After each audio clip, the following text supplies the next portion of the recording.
Hello বন্ধুরা, কেমন আছো বলো? আশা করি প্রত্যেকে ভীষণ ভালো রয়েছো। আজকে আমি আবার চলে এসেছি নতুন একটা টপিকের ওপরে, নতুন একটা ভিডিও নিয়ে। অবশ্যই বন্ধুরা তোমাদের এই ভিডিওটি ভালো লাগলে একটা করে লাইক করে দেবে। চ্যানেলে যদি নতুন কোনো বন্ধু হয়ে থাকো অবশ্যই চ্যানেলটা কিন্তু সাবস্ক্রাইব করে নিতে একদম ভুলবে না। আজকে আমি আমাদের বিচ্ছুতাকে নিয়ে কথা বলতে এসেছি, আমার কথায় হাফ লেডিসকে নিয়ে কথা বলতে এসেছি। অবশ্যই হাফ লেডিসের কথা তোমরা কেউ কিন্তু ভুলে যাওনি। যাদের যাদের হাফ লেডিসের কথা মনে আছে তাদের কিন্তু মনে থাকবে হাফ লেডিসের কথা। হাফ লেডিস সেদিনকে কিন্তু খুব ভয় দেখিয়ে দিয়েছে আমাদেরকে, যে আমাকে যারা ভয় দেখিয়েছিল, আমাদেরকে যারা মানে আমাদের সংসারকে, আমাদের মা বাবাকে, আমাদের পরিবারকে যারা বাজে বাজে কথা বলেছিলে, আজকে তারা কোথায়? আজকে ভগবানকে কেউ ভয় দেখো, ভগবানের দিকে তাকিয়ে দেখো। আরে ভাই, তুমি যে বলছো, তুমি একবার ভগবানের দিকে তাকিয়ে দেখো। তুমি কিছু কম কিছু চাও না। তোমার কালো কেচ্ছা অনেক আছে, তোমার বৌদিপনা, তোমার সোনটামনা, আসানসোল পনা, অনেক কিছু আছে। তো সেই সমস্ত কিছু যদি চেষ্টাগুলো খোলা হয় না, ইনফ্যাক্ট আমাদের সোনা বাবার নতুন মাম্মাম পনা অনেক কিছু আছে। সে চিঠা যদি, কালো চিঠা যদি আমরা খুলি না, তাহলে কিন্তু অনেক বড় একটা কাহিনী হয়ে যাবে।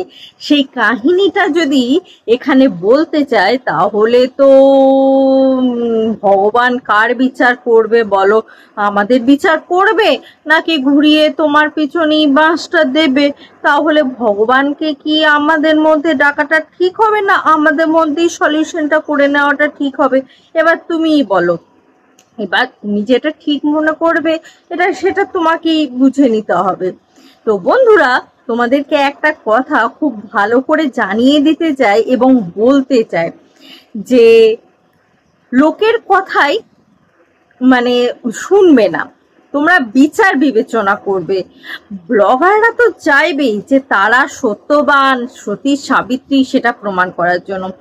আজ যদি এই মিনা যদি খুব সতী সাবিত্রী হতো, তাহলে কি সে পারত সে বেচুর কাছ থেকে এসে বা হাফ লেডিসের কাছ থেকে এসেই বিয়েটি করে নিতে?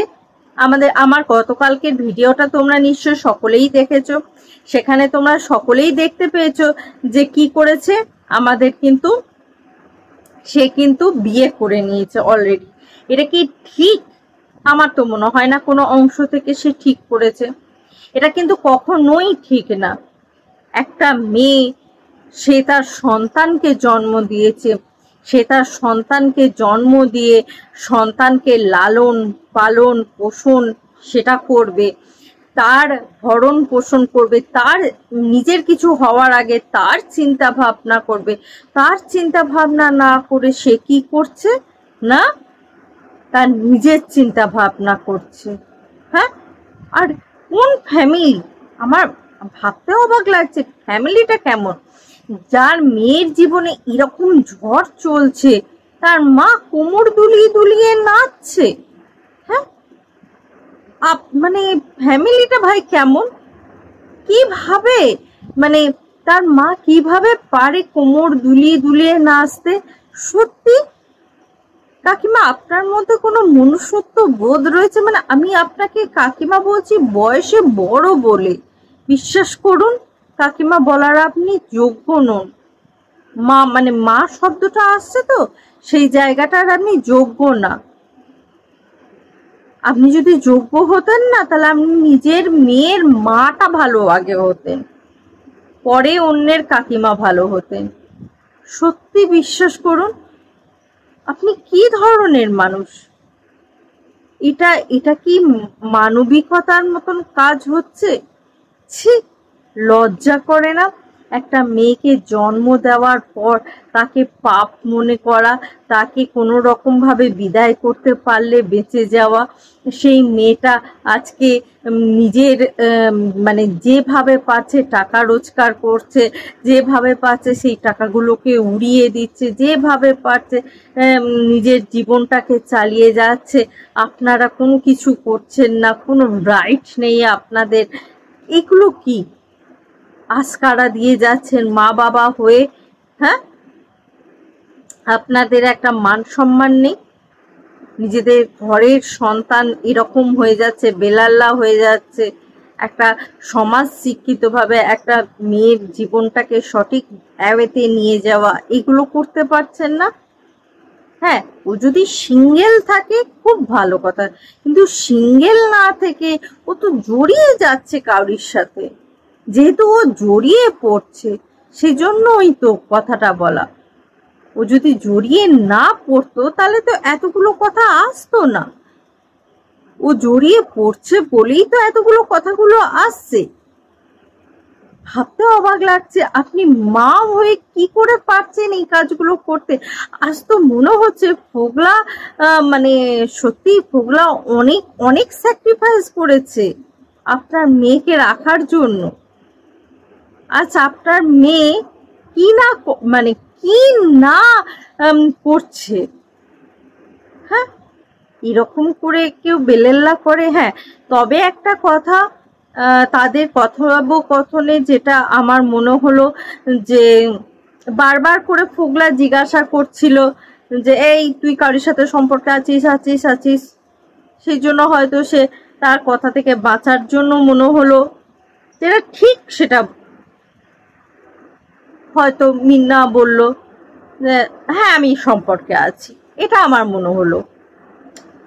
নেক্সট আরো একটা কথা, যেটা দিব্যির কথা, ছেলের দিব্যি নিয়ে মিনা এটা কি মিথ্যা কথা বলল? এটাও একটা বড় প্রশ্ন। যদি ছেলের দিব্যি নিয়ে মিথ্যা কথা বলে থাকে, ছেলেকে নিয়ে যদি ট্রাম্প কার্ড খেলে থাকে, তাহলে মিনা ঠিক করেনি। আর হ্যাঁ, একটা কথা বলি, আমাদের এখানে যে হাফ লেডিস একটা বড় কথা বলছে, ছেলের দিব্যি নিতে কে বলেছে? আরে ভাই, পেট কেটে তো সেও তো জন্মটা দিয়েছে। হ্যাঁ, আর যাই হোক, তারও তো নারী কাটার সন্তান। হ্যাঁ, হতে পারে সে তার মায়ের কোনো কিছুই করেনি, সে সন্তানকে ফেলে রেখে চলে গেছে। তো ভুলবশত কি মায়ের কখনোই ক্যামেরার সামনে তো সন্তানের নাম বেরোয় না। যাই হোক না কেন, যাই হোক, দিব্যি নেওয়ার সময়েও হলেও তো সন্তানের নামটা তো মুখ দিয়ে বেরোলো। হ্যাঁ, তবে সন্তানের নাম নিজে থেকে মুখ দিয়ে বেরোয়নি, এখানে ফোগলাই বলেছে। আর এখানে কিন্তু হ্যাঁতে হ্যাঁ মিলিয়েছে আমাদের এখানে মিনা। তো বন্ধুরা, তোমাদের যদি আজকের ভিডিওটা ভালো লেগে থাকে, লাইক শেয়ার কমেন্ট করবে। এবং তোমাদের একটা লাইক কিন্তু প্রচুর পরিমাণে মানে নতুন ভিডিও তৈরি করতে আমাদেরকে এনকারেজ করে। প্রচুর পরিমাণে লাইক করবে, শেয়ার করবে ভিডিওটা ভালো লাগলে, এবং সাবস্ক্রাইব করে নেবে নতুন বন্ধু হলে। আজকের মতন আসি বন্ধুরা, আবার দেখা হবে তোমাদের সাথে নতুন একটা ভিডিওর সাথে, নতুন একটা জোশের সাথে। ততক্ষণের জন্য টাটা।